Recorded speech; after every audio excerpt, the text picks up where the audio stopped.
네, 여러분 안녕하십니까? 유라에게 시간이 돌아왔습니다. 네, 오늘은 이제 새로운 성경을 읽는 날인데요. 예, 오늘 또 담임 목사님 이제 장례 캠프랑 또 지금 김은영 성도님 어머니 이제 장례 캠프를 갔다 오고 나니까 이게 몸이 이게 장난이 아니더라고요.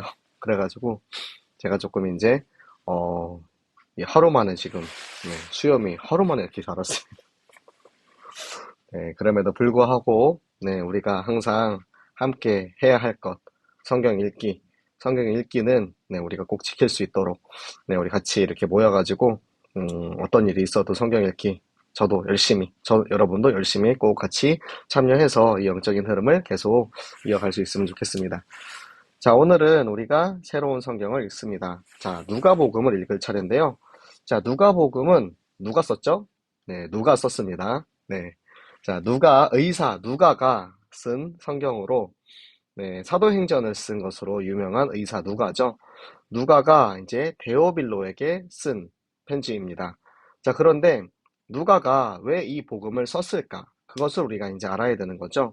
당시에 이제 로마에 있는 백성들, 그 중에서도 이제 데오빌로 같은 경우는 이방인 출신 그리스도인인데요. 그렇게 이방인들에게 이 예수가 그리스도라는 사실을 역사적으로 정확하게 사실적으로 이제 보고를 하고 백성들이 이제 믿을 수 있도록 힘을 얻을 수 있도록 쓴 편지인데요. 그래서 누가복음을 읽다 보면은 연약한 이들, 과부들, 어린이들 그런 이제 연약한 이들을 위한 그런 내용들이 많이 들어가 있습니다. 그래서 누가복음은 연약한 이들을 위한 편지다라고 이렇게 지칭하는 사람들도 있는데요. 제가 누가복음을 좋아하는 이유는 의사 누가가 작성하다 보니까 굉장히 체계적으로 그리고 사실적으로 역사적인 사실을 바탕으로 해서 쓰여진 부분들이 많이 있어요. 그래서 누가복음을 읽으면 진짜 실제 역사적인 이런 내용을 가지고 이렇게 확실하게 증거를 하고 있구나. 이런 부분에서 지금 현대를 살아가고 있는 우리가 말씀을 믿으면서 살아가고 있는 우리가 세상에서 말씀을 가지고 어떻게 살아가야 하는지 정확하게 보여주고 있는 계시가 아닌가라는 생각이 듭니다. 자, 그러면은 우리 누가복음 1장을 보면은 이 누가의 성격을 우리가 그대로 잘 볼 수 있는데요. 자, 누가복음 1장을 읽으면서 우리 함께 왜 누가가 이 성경을 썼는지 어떻게 기록을 했는지 그 누가복음의 성격에 대해서 함께 같이 읽으면서 보도록 하겠습니다. 자, 누가복음 1장은 80절로 내용이 비교적 깁니다. 그래서 오늘은 45절까지의 내용만 읽고 내일 나머지 1장의 내용을 읽도록 하겠습니다. 네, 우리 함께 같이 읽도록 하겠습니다. 우리 중에 이루어진 사실에 대하여 처음부터 목격자와 말씀에 일꾼된 자들이 전하여 준 그대로 내력을 저술하려고 붓을 든 사람이 많은지라 그 모든 일을 근원부터 자세히 미루어 살핀 나도 데오빌로 각하에게 차례대로 써 보내는 것이 좋은 줄 알았노니 이는 각하가 알고 있는 바를 더 확실하게 하려 함이로다. 유대 왕 헤롯 때에 아비야 반열에 제사장 한 사람이 있었으니 그 이름은 사가랴요 그의 아내는 아론의 자손이니 이름은 엘리사벳이라. 이 두 사람이 하나님 앞에 의인이니 주의 모든 계명과 규례대로 흠이 없이 행하더라. 엘리사벳이 잉태를 못함으로 그들에게 자식이 없고 두 사람의 나이가 많더라. 마침 사가랴가 그 반열의 차례대로 하나님 앞에서 제사장의 직무를 행할세. 제사장의 전례를 따라 제비를 뽑아 주의 성전에 들어가 분향하고 모든 백성은 그 분향하는 시간에 밖에서 기도하더니 주의 사자가 그에게 나타나 향단 우편에 선지라. 사가랴가 보고 놀라며 무서워하니 천사가 그에게 이르되 사가랴여 무서워하지 말라. 너의 간구함이 들린지라. 내 아내 엘리사벳이 내게 아들을 낳아주리니 그 이름을 요한이라 하라. 너도 기뻐하고 즐거워할 것이요 많은 사람도 그의 태어남을 기뻐하리니 이는 그가 주 앞에 큰 자가 되며 포도주나 독한 술을 마시지 아니하며 모태로부터 성령의 충만함을 받아 이스라엘 자손을 주 곧 그들의 하나님께로 많이 돌아오게 하겠음이라. 그가 또 엘리야의 심령과 능력으로 주 앞에 먼저 와서 아버지의 마음을 자식에게 거스르는 자를 의인의 슬기에 돌아오게 하고 주를 위하여 세운 백성을 준비하리라. 사가랴가 천사에게 이르되 내가 이것을 어떻게 알리오? 내가 늙고 아내도 나이가 많으니이다. 천사가 대답하여 이르되 나는 하나님 앞에 서 있는 가브리엘이라. 이 좋은 소식을 전하여 내게 말하라고 보내심을 받았노라. 보라, 이 일이 되는 날까지 내가 말 못하는 자가 되어 능히 말을 못하리니 이는 내가 내 말을 믿지 아니함이거니와 때가 이르면 내 말이 이루어지리라 하더라. 백성들이 사가랴를 기다리며 그가 성전 안에서 지체함을 이상히 여기더라. 그가 나와서 그들에게 말을 못하니 백성들이 그가 성전 안에서 환상을 본 줄 알았더라. 그가 몸짓으로 뜻을 표시하며 그냥 말 못하는 대로 있더니 그 직무의 날이 다 되매 집으로 돌아가니라. 이후에 그의 아내 엘리사벳이 잉태하고 5달 동안 숨어 있으며 이르되 주께서 나를 돌보시는 날에 사람들 앞에서 내 부끄러움을 없게 하시려고 이렇게 행하심이라 하더라.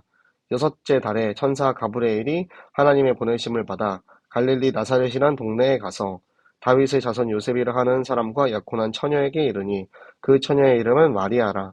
그에게 들어가 이르되 은혜를 받은 자여 평안할지어다. 주께서 너와 함께 하시도다 하니 처녀가 그 말을 듣고 놀라 이런 인사가 어찌함인가 생각하매 천사가 이르되 마리아여 무서워하지 말라. 내가 하나님께 은혜를 입었느니라. 보라, 내가 잉태하여 아들을 낳으리니 그 이름을 예수라 하라. 그가 큰 자가 되고 지극히 높으신 이의 아들이라 일컬어질 것이요 주 하나님께서 그 조상 다윗의 왕위를 그에게 주시리니 영원히 야곱의 집을 왕으로 다스리실 것이며 그 나라가 무궁하리라.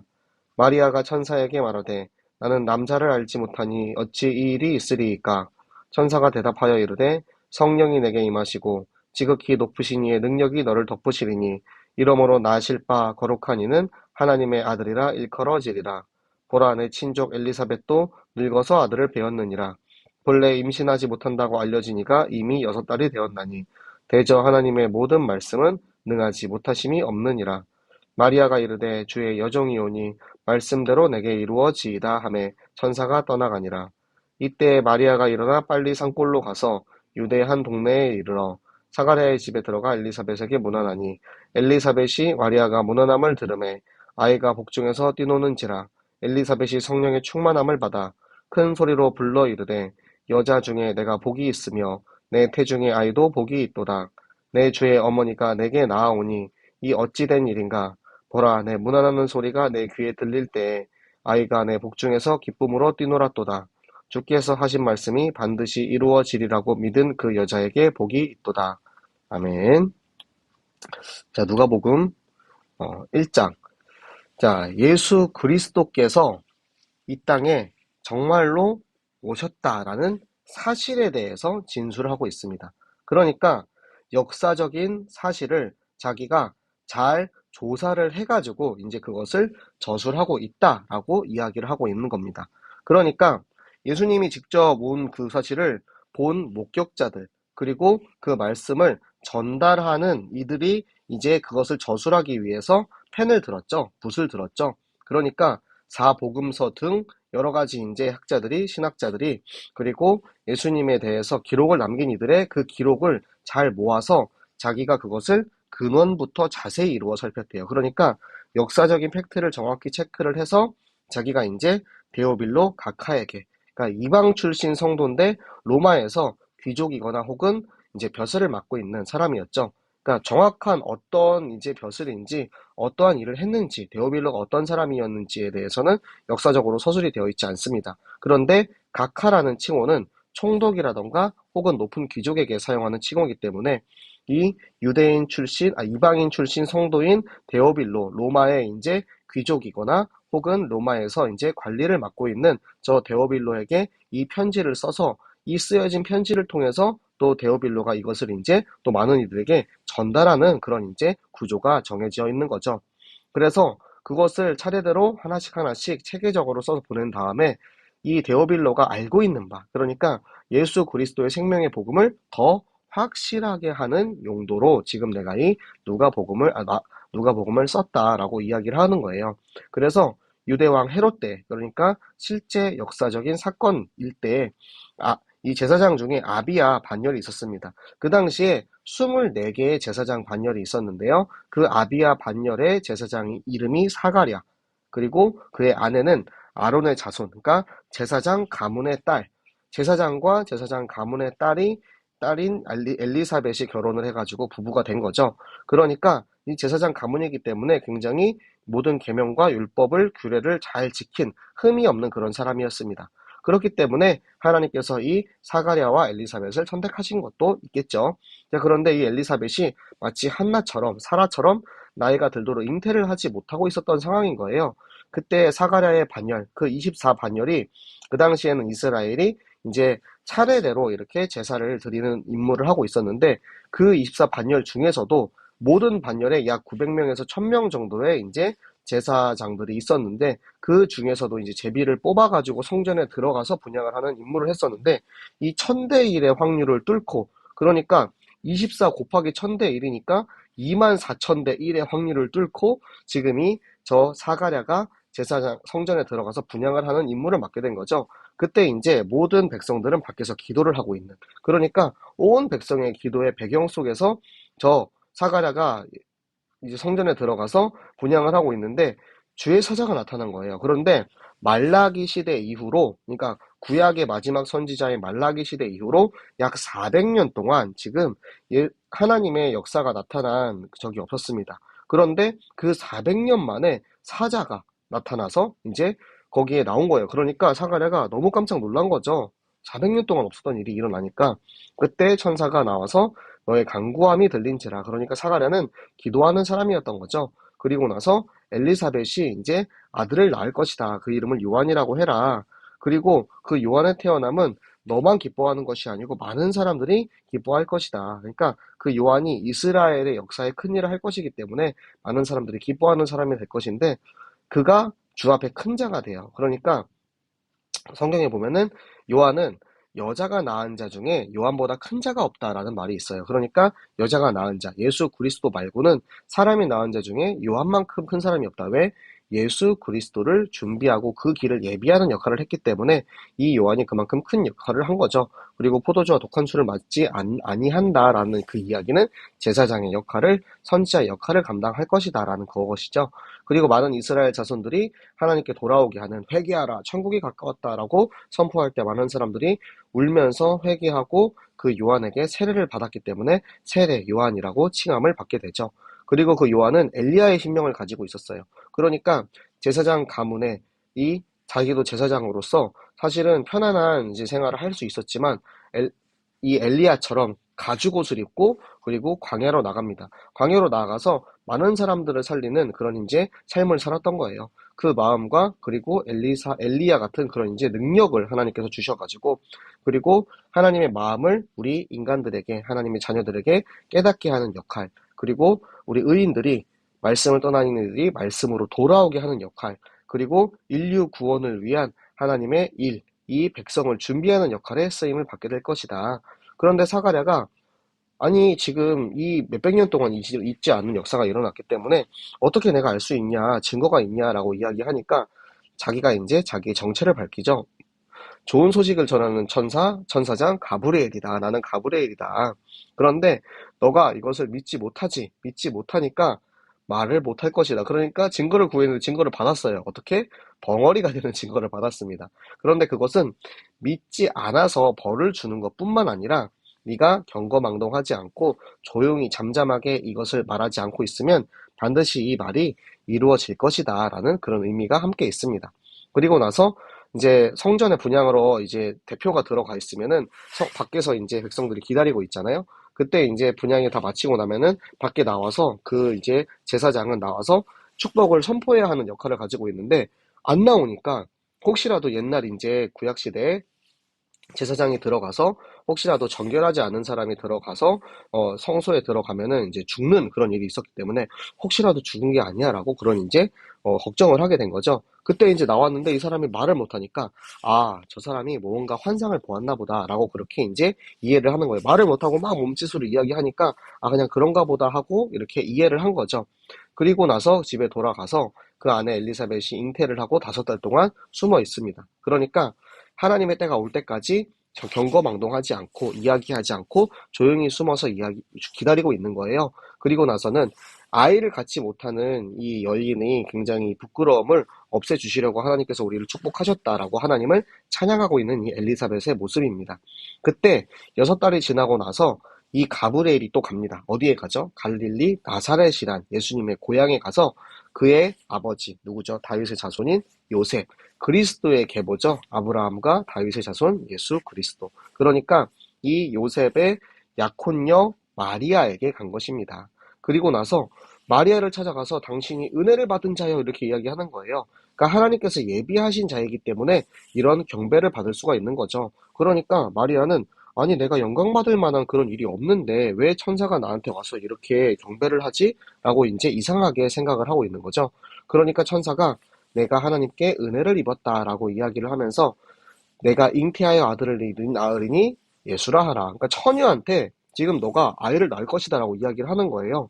그런데 그리고 나서 네가 낳을 그 아이가 하나님의 아들이고 그리고 이 조상 다윗, 그러니까 유대인의 왕이 될 것이다. 그리고 앞으로 영원히 그 나라가 무궁할 것이다. 왜냐하면 그 이스라엘 사람들뿐만 아니라 지금 믿고 있는 모든 우리들에게 모든 하나님의 자녀들의 왕이 되신 거예요. 그러니까 영원한 하나님의 나라의 왕이 될 것이다. 라는 그런 이야기를 하는 거죠.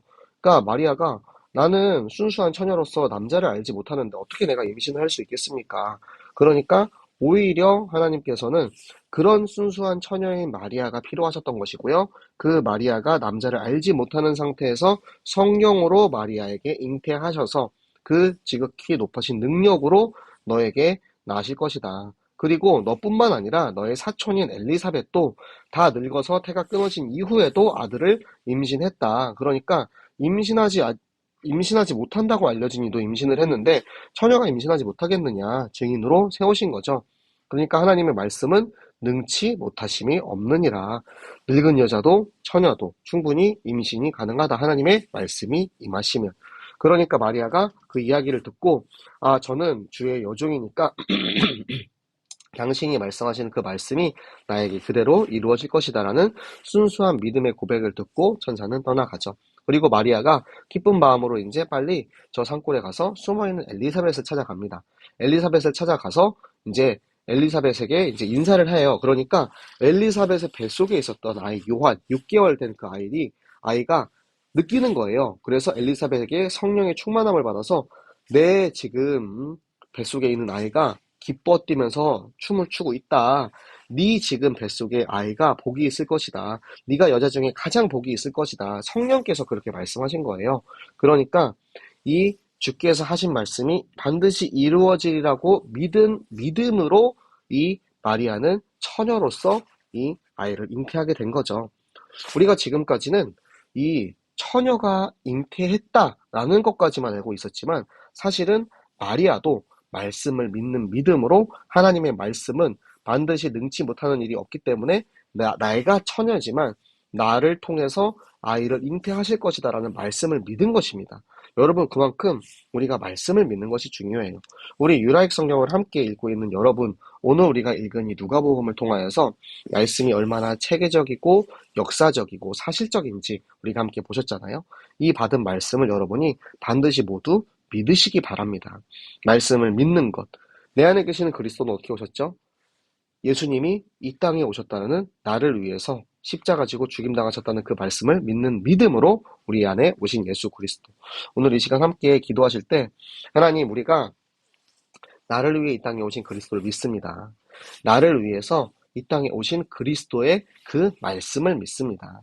말씀을 믿는 우리에게, 말씀을 믿는 마리아에게, 요셉에게, 엘리사벳에게, 사가랴에게 역사하셨던 것처럼 우리도 믿는 믿음으로 영적인 힘을 누리게 하여 주시옵소서. 그리고 저 의사 누가처럼 정확한 말씀 기준을 가지고 성경을 집필했을 때 우리가 정말 정확한 말씀을 믿고 정확하게 말씀을 붙잡고 우리가 받은 물잡은 말씀 가지고 나의 학업과 나의 산업, 나의 직장, 나의 모든 현장을 정복하게 하시고 하나님 우리가 끝까지 하나님의 일을 쓰임받을 수 있는 체력을 주시옵소서. 오늘 저도 이제 장례 캠프 2군데 갔다 오니까 체력이 완전히 바닥났는데요. 말씀을 읽을 수 있는 체력을 주시고 현장에 나가서 전도할 수 있는 체력을 주시고 하나님 무엇보다 우리가 이 모든 일들을 감당할 수 있는 빛의 경제의 능력을 우리에게 부어주셔서 우리가 가진 건 없지만 하나님께 기쁨으로 감사로 드릴 수 있는 경제의 응답을 주시고 이 일을 위해서 우리 새생명교회 전 교인이 서로 사랑하며 서로 기도하며 서로 함께 말씀을 읽고 그 말씀을 읽고 믿고 누리는 우리 새생명 전교인 되게 하여 주시옵소서. 우리 함께 같이 이 말씀 붙잡고 오력을 놓고 기도하도록 하겠습니다. 살아계신 하나님 아버지, 오늘 우리가 함께 누가복음의 말씀을 읽었습니다.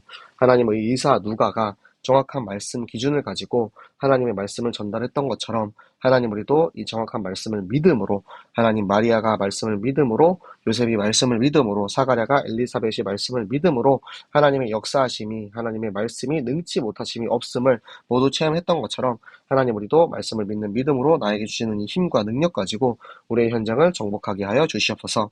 하나님 우리에게 성령의 지혜와 지식을 허락하사 하나님 정확한 말씀을 읽었을 때 그 말씀이 나에게 확인되어지고 확실하게 내가 정말 그것을 깨달아지고 하나님 그 말씀을 묵상할 때 나에게 주시는 지혜로 하나님 나의 현장에서 우리 렘넌트들의 학업을 정복하게 하시고 우리의 직장인들은 나의 직업과 산업을 통하여서 그리스도가 살아계심을 말씀으로 정확히 나타낼 수 있는 우리 생명 모든 유라의 식구들 되게 하여 주시옵소서. 하나님 우리가 하나님의 일을 하는 데 있어서 전혀 부족함 없는 체력을 주시어서 하나님 우리가 이 복음 전하는데 하나님의 일을 하는데 전혀 부족함 없도록 하나님께서 건강하게 하여 주시고 하나님 무엇보다 우리가 정말 하나님 아낌없이 교회를 위해서 렘넌트를 위해서 우리가 쓰임 받을 수 있는 빛의 경제의 축복을 주셔서 더욱더 많은 영혼들을 살리는 일에 아낌없이 쓰임받게 하여 주시옵소서. 하나님 이 일을 위해서 우리 모두를 함께 만나게 하심을 감사합니다. 우리 새생명교회 전 교인 어린이 전도 운동을 통하여서 하나님 전 교인 말씀 운동을 통하여서 우리가 믿는 이 말씀이 현장에 그대로 성취되는 전교인 어린이 겨울 성경학교 되게 하여 주시옵소서. 우리를 통해서 말씀을 성취하시고 이루실 하나님께 감사드리며 살아계시는 주 예수 그리스도 이름으로 기도드렸습니다. 아멘. 자, 내일 또 우리 함께 성경 읽기를 할 건데요. 자, 내일은 수요 예배 마치고 나서 담임 목사님이 안 계시기 때문에 제가 파키스탄 전도학교를 합니다. 근데 파키스탄 전도학교랑 유라익 시간이 겹치죠. 그런데 제가 여러분이랑 성경 읽기 하는 걸 절대 포기를 할 수가 없어서 제가 유라익을 먼저 하고 유라익 성경 읽기를 한 다음에 파키스탄 전도학교를 하도록 하겠습니다.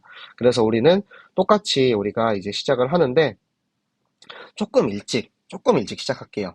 내일은 이제 파키스탄에 우리 성도님들도 기다릴 수 있으니까 조금 일찍 저희가 10분 일찍 시작을 하고요. 10분 일찍 시작을 할 건데 빠르게 좀 마치고 우리 파키스탄 우리 전도학교에 오시는 우리 현지인 제자들에게도 같이 동일하게 은혜가 전달될 수 있도록 여러분이 양해해 주시고 여러분 10분 일찍 준비하시고 같이 성경 읽기 하도록 하겠습니다. 자, 그럼 내일 또 우리 만나서 같이 성경 읽기 해요. 내일 만나요. 안녕.